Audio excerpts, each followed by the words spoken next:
Good afternoon, everyone, and thank you for coming to hear me speak today. I am Teryl Rice, and I will be presenting a speech on how music molds the mind. 2 years ago, a German study from the Hanover University of Music, Drama, and Media made the claim that music educators do not know everything. Well, most people already know that. More specifically, this study looked at whether music educators could determine the truths and myths when it comes to claims about brain research into music, or music neurology. Over a total of 200 music educators and music education college students took an online survey asking them to decide true or false on 14 different claims about music neurology. Half of these claims were true and half of them were false. At the end of the study, only 60% of the students and teachers were able to correctly identify claims as neuromyths. Although this is a decent statistic, it means there is still a high number of false claims and uninformed teachers who do not know how music and the brain are correlated. Music educators are extremely busy people. I, as a music major and piano teacher, can understand the excuses teachers have to not know much about this area of music research. However, as musicians and educators, this information could be incredibly useful to our careers and lives. First of all, neurological research has already changed much of education and pedagogy in the last decade.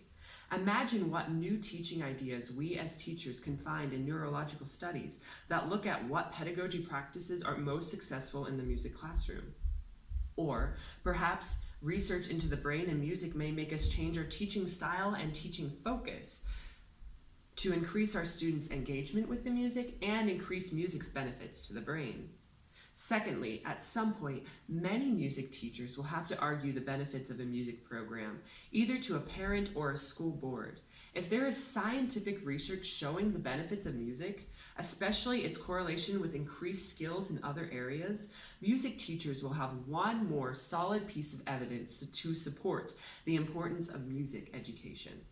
So let's look at music neurology and 3 fascinating benefits to the brain that are being currently researched. The first is that engaging and performing music increases the connectivity between the brain. Dr. John Mills, psychology professor and music student at Indiana University of Pennsylvania, told me that the brain is highly active during music performance.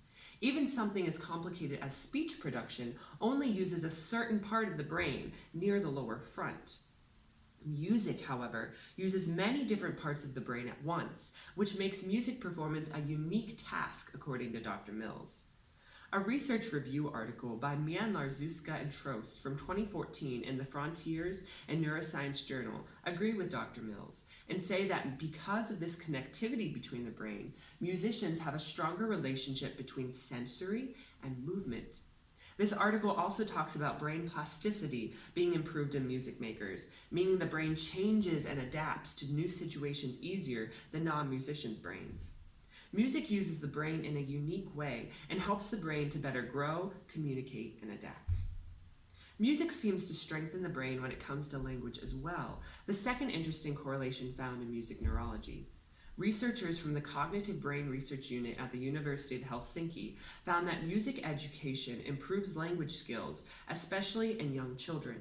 In their June 2018 article published in Scientific Reports, they found that kindergarten children who were engaged in music education had a larger increase in their language processing and vocabulary skills than students who did not have music education.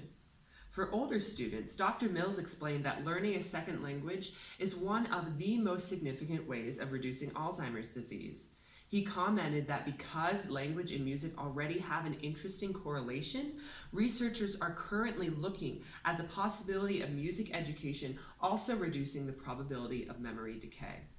The scientific article by Mian Larzuska and Trost agrees with this statement, claiming that learning a musical instrument even after the age of 60 can strengthen the brain into later years. Music seems to correlate with speech and language, and through this connection can help support the memory for a lifetime. The third benefit of music to the brain is a technical one, involving the term rhythmic entrainment. Rhythmic entrainment is the process of synchronizing oneself with another, especially when it comes to matching rhythmic pulses. This is interesting because as studies have looked into rhythmic entrainment, they have found correlations between it and social interactions. Even as a musician has to match rhythm with an inner pulse or with a conductor's baton, so normal conversations and social interactions must match each other when it comes to response time, body language, and vocal tone.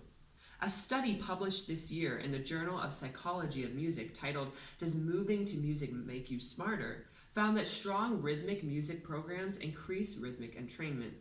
Studies are still being taken on the exact correlations between rhythmic synchronization and social, but Mian-Larzuska and Troche showed that there is a correlation between rhythmic entrainment and better reading skills.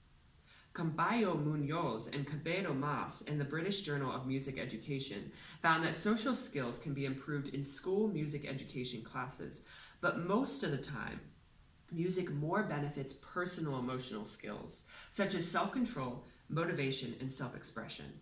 Social skills, emotions, and rhythm all seem to have a high correlation that research has only begun to scratch the surface. I hope you found these 3 points of music neurology interesting, but now I would like to apply them to the classroom. David Mastron, in an article for the National Association for Music Education, listed a few ways to boost brain connectivity through music classes. One example he gives is for teachers to cue students while playing together, so they have to pay attention to each other and to the director. He also suggests that students could conduct each other as another way of improving focus. Language skills can be improved by pushing for music education to start as young as possible, so that early vocabulary and sound understanding can improve in even the youngest children. The article in the Psychology of Music journal found that the strongest rhythmic programs that improved rhythmic entrainment involved body movement with the rhythms. Lastly, when it comes to emotions, the article in the British Journal of Music Education noted that teachers should be aware that performance can be an excellent way of addressing stress management, emotional control, self-confidence, and emotional awareness.